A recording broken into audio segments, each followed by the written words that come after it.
pagi dan salam sejahtera. Hari ini kita bersama Saudara Jericho Rosales Evian, anak juntan iaitu Ketua Pengawas SMK Srivijaya. Boleh kita mula beberapa soalan? Jadi soalan yang pertama, bagaimanakah perasaan saudara lepas dilantik hari ini? Semestinya saya berasa sangat bersyukur dan bangga atas pencapaian yang diperoleh saya pada hari ini kerana telah dilantik sebagai Ketua Pengawas.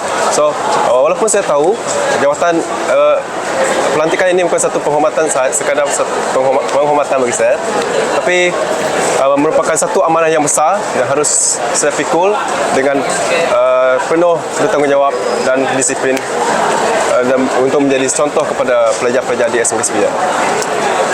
Jadi soalan yang kedua, apakah benda pertama yang saudara nak buat sebagai Ketua Pengawas? Benda pertama yang saya nak buat sebagai Ketua Pengawas itu, saya ingin mengukuhkan lagi kerjasama antara pengawas-pengawas di sekolah ini.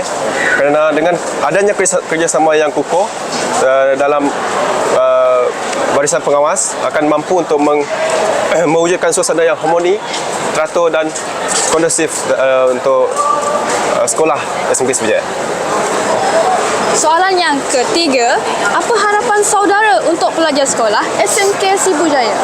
Ya, harapan saya untuk pelajar sekolah SMK Srivijaya itu, saya berharap agar pelajar SMK Srivijaya mampu untuk meningkatkan disiplin mereka, kerana kejayaan sekolah hanya kejayaan sekolah merupakan satu perkara yang harus dicapai melalui disiplin pelajar sendiri tanpa adanya konflik antara pelajar di SMK Srivijaya. Itu saja. Soalan yang terakhir, ada pesanan ringkas untuk pelajar SMK Srivijaya? Pesanan saya itu, marilah kita meningkatkan disiplin diri untuk mencapai kejayaan di sekolah ini. Kerana anda patuh, kami kukuh sebagai Ketua Pengawas SMK Srivijaya. Terima kasih kepada kami dan sekian. Okay.